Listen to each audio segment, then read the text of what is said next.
मित्रों, वैदिक ज्योतिष केंद्र में आपका स्वागत है। आज हम बात करने वाले हैं यूपीएससी सिविल सेवा, प्रशासनिक सेवा, भारतीय reserve service, Indian civil service, कुछ भी आप कह लो, इन क्षेत्रों में जा कर के और सफलता प्राप्त करके रैंकिंग के आधार पे जो सर्विस वगैरह मिलती है उसकी चर्चा मैं कर रहा हूँ। एक सीरीज के तौर पे वीडियो में बना रहा हूँ। उसी के अगली कड़ी में आज जो मैं वीडियो लेके आया हूँ वो स्पेशल है कानूनी संबंधी पढ़ाई लिखाई में सफलता। लॉ की पढ़ाई, एलएलबी, जे, पीसीएसजे, आईएएसजे, आरएसजे, ठीक है, इस प्रकार से जो है न्यायाधीश जज बनने का योग कुंडली में कैसे बनता है, बैरिस्टर आदि योग कैसे बनता है, वो सारा जो है इसमें आपको मैं समझाऊंगा विधिवत। तो चलिए वीडियो स्टार्ट करते हैं देर न करते हुए। मित्रों, सबसे पहले हमें ये देखना है कि हमारा लग्न क्या है। मित्रों, लग्न महत्वपूर्ण हो जाता है कभी कभी कोई से योग और राजयोग को समझने में और बनने में। तो यहां पर केंद्र रहने वाला है पंचमेश, लग्नेश या फिर दशमेश। यदि लग्न एक नंबर है तो महत्वपूर्ण यहां हो जाएगा दशमेश या एकादशेश। दशमेश या एकादशेश, क्योंकि इन दोनों का स्वामी कौन है? शनि। और शनि क्या है? न्याय का स्वामी है, कानून का स्वामी है, न्याय का स्वामी है। तो महत्वपूर्ण हो जाता है। ठीक है। यदि लग्न आपका 11 नंबर है या 10 नंबर है, 11 नंबर या 10 नंबर है तो लग्नेश महत्वपूर्ण हो जाएगा। ठीक है। यदि कुंभ राशि यहां पर है, मकर राशि यहां पर है, धनु, वृश्चिक, ठीक है, और तुला लगन है, तब ये महत्वपूर्ण पंचमेश हो जाएगा। तो वो एक अलग विषय है। फिलहाल हम भाव के अनुसार, राशि के अनुसार समझते हैं कैसे ये योग बनता है। अभी तो मैंने जो लग्न लिया है, कालपुरुष के लग्न को लिया है, सूत्र को हम लग्नों पे अप्लाई करके बाकायदा आपको दिखाएंगे। हमने लग्नों की महत्वपूर्णता इसलिए बताया था पहले क्योंकि शनि इस क्षेत्र का विशेष स्वामी हो जाता है। तो शनि जब लग्नेश हो या पंचमेश हो या दशमेश हो, एकादशेश हो, नवमेश हो, तो इसमें क्या है कि एक आसानी समझने में हो जाती है। तो भाव अनुसार जब मैं बात करूंगा तो अगर आपके प्रथम भाव में, पहले ही भाव में गुरु शनि की युति हो रही है और यहाँ पर जो राशि है गुरु शनि की युति हो रही है, यहाँ पर राशि जो है 1 नंबर हो, तब तो मंगल को भी यहाँ होना जरूरी हो जाता है। ध्यान से सुनना है तभी समझ में आएगा। या फिर सूर्य भी यहीं उपस्थित हो, क्योंकि नीचतम भंग होने का योग जब तक नहीं बनेगा तब तक शनि अपना करामात इस राशि में बैठकर नहीं दिखा पाएगा। ठीक है। तो 2 ग्रह जब बैठेंगे तब ये नीच भंग होगा। गुरु ज्ञान का स्वामी है, अपार यानी उच्च ज्ञान का स्वामी है, और शनि न्याय का स्वामी है। दोनों न्याय तर्क संगत होकर न्याय के क्षेत्र में जाएंगे। लेकिन सूर्य और मंगल जब यहाँ पर होगा तो सूर्य राजसिक प्रवृत्ति, सरकारी काम से जोड़ेगा, मंगल पद से जोड़ेगा, और साथ साथ में शनि का नीच भंग भी करेगा। तो मित्रों, यहाँ पर टर्म ऑफ कंडीशन अगर 1 नंबर राशि है तो ये स्थिति होगी। लेकिन गुरु शनि की युति है, और अगर 1 नंबर राशि यहाँ नहीं है, 7 नंबर राशि पड़ जाए, 9 नंबर राशि पड़ जाए, या फिर 10 नंबर राशि पड़ जाए, ठीक है, 10 नंबर, या फिर 11 नंबर राशि आ जाए, या फिर 12 नंबर राशि आ जाए, या फिर 4 नंबर राशि आ जाए, तब आपको क्या होगा? आसानी होगा इन सेक्टर, इन क्षेत्र में पढ़ाई करने में। यह लगन भाव की मैं चर्चा में आपको समझा दिया।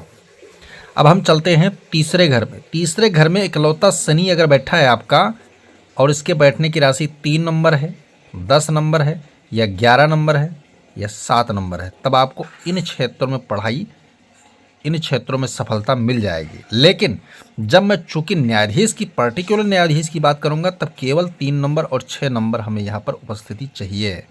ध्यान से सुनना, शनि सफलता देगा शिक्षा में, अन्य राशियों में भी, लेकिन 6 नंबर 3 नंबर ये राशि किसकी है? ये बुध की राशि है। और बुध की राशि में जब शनि बैठता है तब इस सेक्टर में इनमें आपको वकालत आदि LLB आदि क्षेत्रों में लेके जाएगा। ठीक है। अगला भाव है चतुर्थ भाव। चतुर्थ भाव में सूर्य मंगल की युति हो, शनि की दृष्टि हो, सप्तम दृष्टि हो, या फिर शनि यहां बैठा हो और तीसरी दृष्टि यहां पर डाल दे, तब आपका यह चतुर्थ भाव से योग जो है न्यायाधीश जज बनने के क्षेत्र में सफलता देगा मित्रों। सरकारी नौकरी का योग बनेगा। ठीक है। अगला भाव है पंचम भाव। पंचम भाव में सूर्य बुध की युति हो, सूर्य बुध की युति हो और साथ में शनि अगर आ जाता है आपका साथ में, ठीक है, यहाँ राशि 5 नंबर हो, 6 नंबर हो, 3 नंबर हो, ठीक है, 3 नंबर हो तो सफलता, या 10 नंबर 11 नंबर राशि हो तो सफलता निश्चित ही आपको इस क्षेत्रों में मिलने वाला है। ठीक है। सूर्य बुध की खाली युति अगर बैठे तो बुध द्वितीय राजयोग तो बनेगा, परंतु इसके ऊपर किसकी दृष्टि जानी चाहिए? इसके ऊपर शनि की दृष्टि जानी चाहिए, इसके ऊपर शनि की दृष्टि, क्योंकि संबंध जब तक शनि का नहीं बनेगा, कोई एक राजयोग बन रहा हो साथ में और शनि का दृष्टि वहां पर स्थापित हो, क्योंकि शनि अपना संबंध जोड़ेगा तब न्याय और विधि से संबंध आपका जुड़ेगा। ठीक है। तो शनि की दृष्टि यहाँ आ जाए या शनि उपस्थित हो यहाँ पर, कई बार देखा होगा कि 3 के तीनों ग्रह किसी के कुंडली में बैठे हो पंचम भाव में तो सीधा योग बन गया। अगर ना भी बैठे हो, सूर्य बुध बैठा हो तो शनि की यहाँ से दृष्टि सीधी जाएगी। ठीक है। यहाँ से तीसरी दृष्टि जाएगी, ठीक है ना, यहाँ से 7वीं, यहाँ से 8वीं, यहाँ से 9वीं, यहाँ से जो है शनि की 10वीं दृष्टि जाएगी। तो इस प्रकार से स्थापित होकर शनि जो है आपको इस क्षेत्र में लेके चला जाएगा। सप्तम भाव की बात करो, यहाँ शनि जो है उच्च का है, बुध भी यहाँ साथ में बैठा हुआ है। ठीक है। लेकिन यहाँ पर क्या है, सूर्य का संग होना जरूरी है, लेकिन सूर्य साथ में होगा तो क्या हो जाएगा, नीच का हो जाएगा। इसलिए सूर्य यहाँ पर बैठकर जो है दृष्टि डाल दे इसके ऊपर, सरकारी नौकरी आपको PCS के लाइन में मिल जाएगा, सॉरी IAS UPSC एग्जाम में फाइट करके आपको ये नौकरी मिल जाएगी मित्रों। छठे भाव की बात करें तो छठे भाव में बुध शनि की युति यहां पर हो, बुध शनि की युति, तो आप क्या है पढ़ाई करके लॉयर आदि बन सकते हैं। साथ में अगर मंगल का, गुरु का, इनका अगर किसी प्रकार संबंध स्थापित हो तो स्तर आपका ऊपर उठता चला जाएगा मित्रों। तो आप अच्छे बैरिस्टर आदि बन सकते हैं, बढ़िया वकील बन सकते हैं। ठीक है। हाई कोर्ट, सिविल कोर्ट या फिर सुप्रीम कोर्ट के जज आज नियुक्ति हो सकते हैं।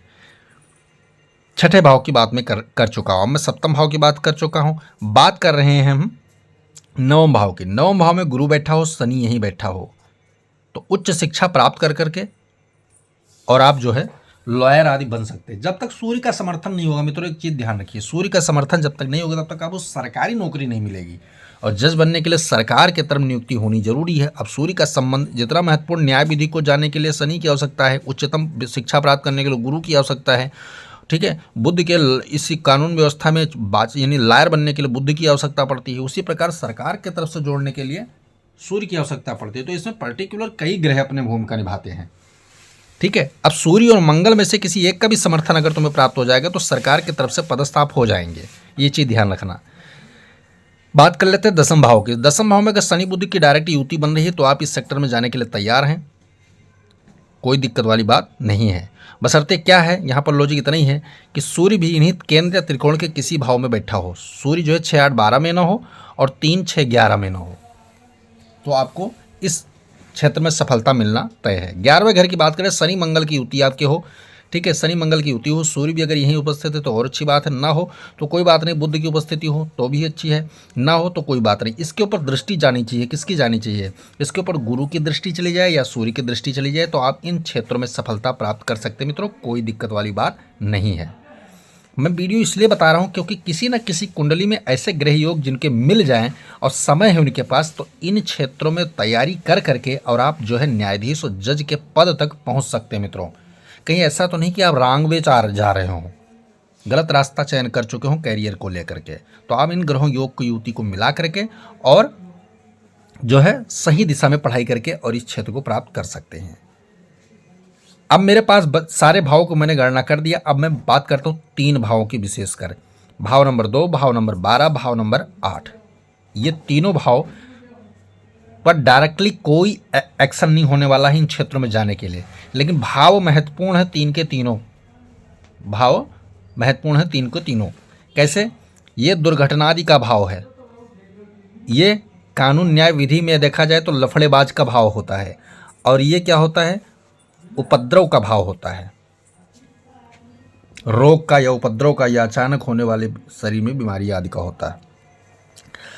अब 12वें घर में अगर आपका मंगल, शनि और सूर्य और बुध यानी कि 2 से अधिक ग्रह जब यहाँ पर होंगे और उनका संबंध कहीं ना कहीं इनसे जुड़ेगा, सरकार से जुड़ेगा, तब आपको सफलता मिलने लगता है 12वें घर में। यही भाव अष्टम भाव में है, यही भाव यहाँ पर शनि, बुध, गुरु, ये 3 ग्रह या फिर इनमें से मंगल आ जाए 3 ग्रह हो जाए, या फिर सूर्य आ जाए 3 ग्रह हो जाए, तब आपको इन क्षेत्रों में सफलता मिलेगी। यहाँ पर 2 ग्रह में सफलता मिलना तय है केंद्र त्रिकोण में। वहीं 11 और 2 तीसरे भाव में 3 ग्रह का दृष्टि हमें चाहिए, छठे भाव में भी दृष्टि चाहिए, लेकिन इन 3 भाव की जो मैं बात कर रहा हूँ 3 ग्रह की उपस्थिति यहाँ होनी चाहिए। अगर दृष्टि हो जाएगा तो बल और मजबूत करेगा, तो आपको अच्छे अच्छे पद प्रतिष्ठान में दे देगा कार्य, और अच्छी जगह नौकरी भी देगा। स्थान का बड़ा महत्व है मित्रों ज्योतिष में।